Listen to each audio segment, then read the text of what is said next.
What is up, guys? My name is Jack Gardiner and welcome to another free lesson on a Friday. So this one today is basically a request. Last week I did a lesson all about chord changes and some essential exercises, and I asked you guys what it is you'd like to see covered next, and melodic minor was one of them that came up a few times. So today I thought maybe it's a good idea if we look at how you can start exploring this sound. Now, before we go into the actual lesson, I just want to say, please make sure you like, comment, subscribe, share this video as much as you can.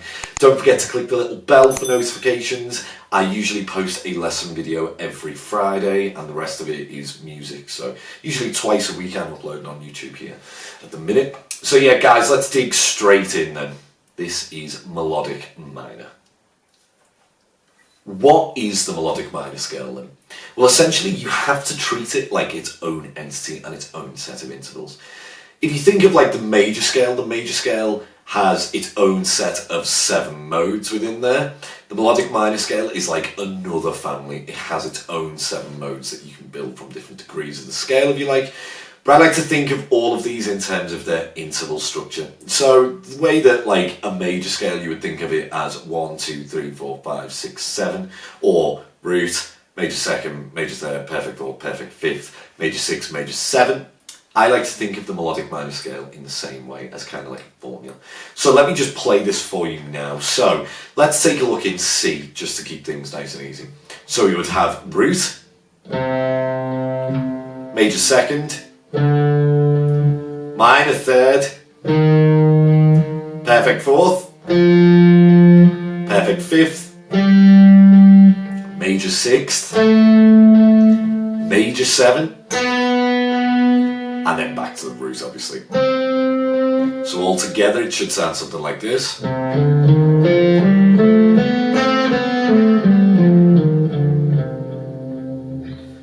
Now, some people like to think of this scale as kind of like a major scale with a minor third. That is totally well and valid. I actually like to think of it as like a Dorian scale with a major 7. So essentially the intervals are 1, 2, flat 3, 4, 5, 6, 7. Now, you may be a little bit confused by this because in the classical world, they teach you in a kind of different way. They say that melodic minor is a scale that goes up one way and descends a different way. I think that is bull. You know what I'm trying to say. A scale, essentially, I like to think of as a collection of intervals. So they would tell you, you would go up this way. I think it's like this.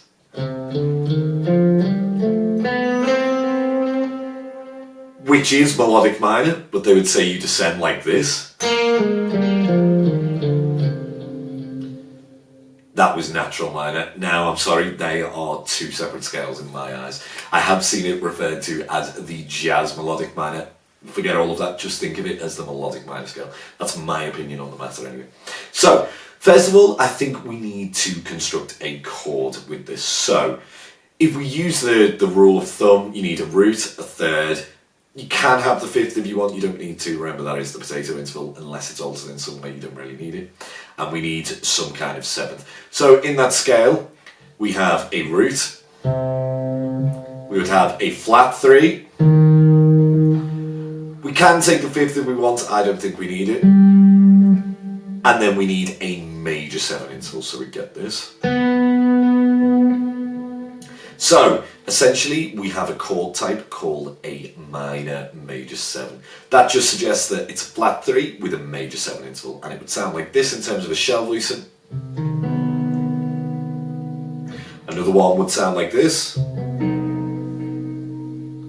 really common one is this kind of sound, so this would be like a minor major 7 with a 9th on top.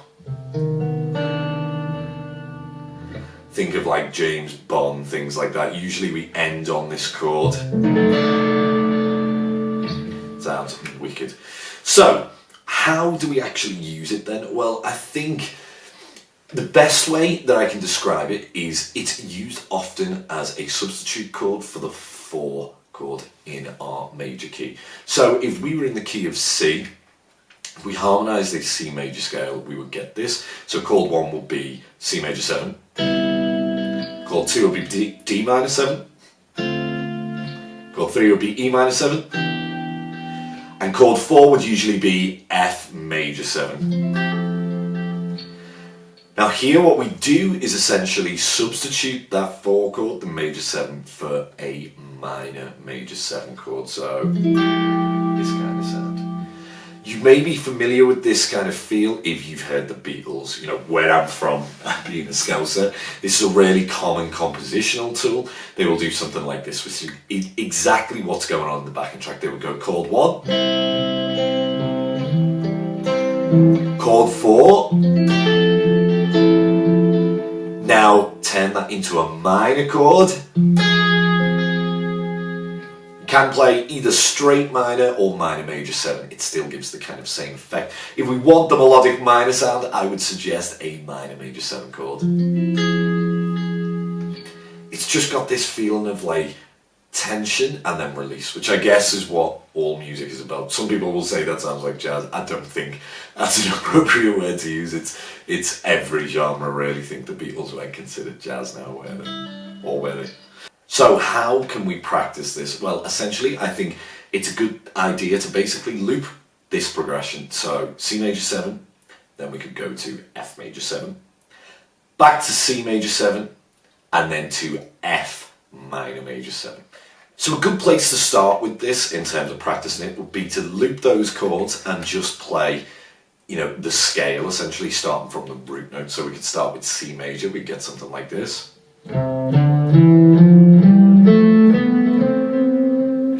Then F Lydian over that F major 7 chord. Back to C major.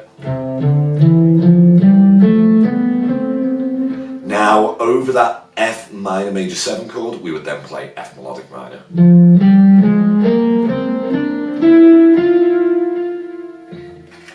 Now, at first, it's important to just make sure that you can just do that. You don't want to be thinking, right, okay, let's just play it all over the fretboard, because I guarantee if you've never played this before, that's going to be really difficult. So, little baby steps, remember. Now, the next thing you could do is maybe just take the arpeggio, so you could play like C major 7.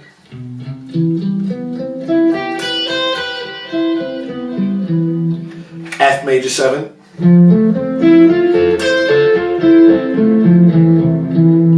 Back to C major 7.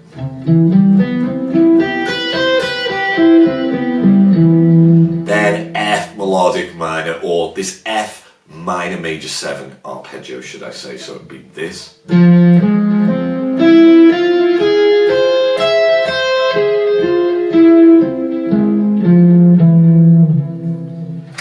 Back to C major 7, obviously.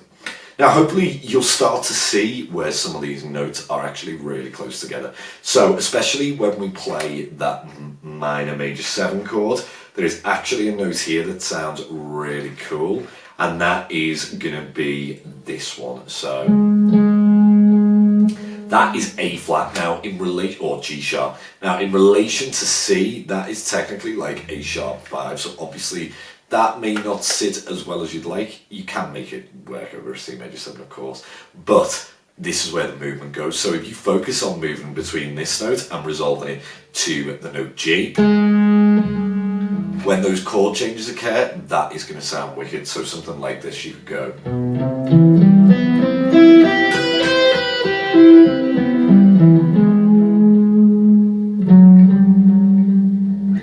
That really gives the sound of.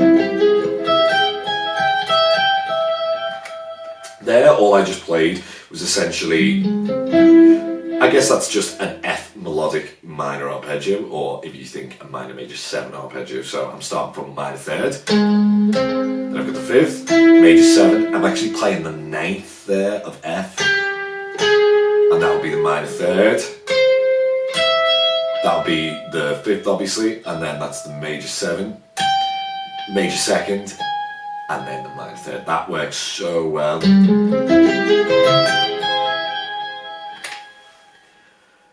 Now if you're struggling with this, I would suggest then the first place to start may be to just loop a minor major 7 chord and just get a feel of how it sounds. Let me quickly demonstrate that for you now. It's worth pointing out that I am actually going to do this in E So just to follow the backing track essentially. So it's going to be an E minor major 7 chord. Let's listen to what that sounds like.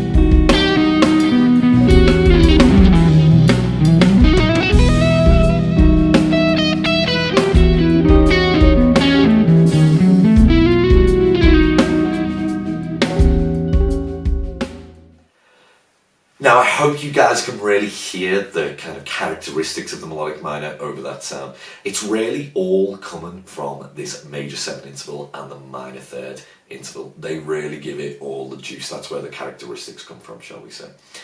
So, I mean, if you are totally new to this, where I would suggest you begin is that loop from the beginning where you are substituting the 4 chord for the melodic minor chord. But a cool little lick, or arpeggio should I say, is a great place to start. Now, if we were in the key of E then, I would suggest starting from the major 7 interval and then skipping the root and going to the minor 3rd, then the 5th, then the major 7.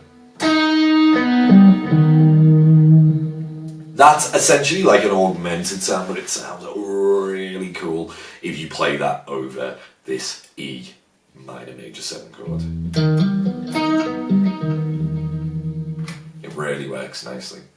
So yeah guys, if you have any questions, please do comment. Please make sure to like, subscribe, click the little bell for notifications. If you were into that and you're thinking of a topic for next week's lesson, please let me know. I am totally up for suggestions. If you enjoyed that kind of idea on the melodic minor, there is tons of information in my 1 chord grooves package. There's a whole section dedicated to melodic minor scale, and that is available over on my website. So yeah guys, thanks again for checking this out. I'm looking forward to seeing you guys next time. Cheers.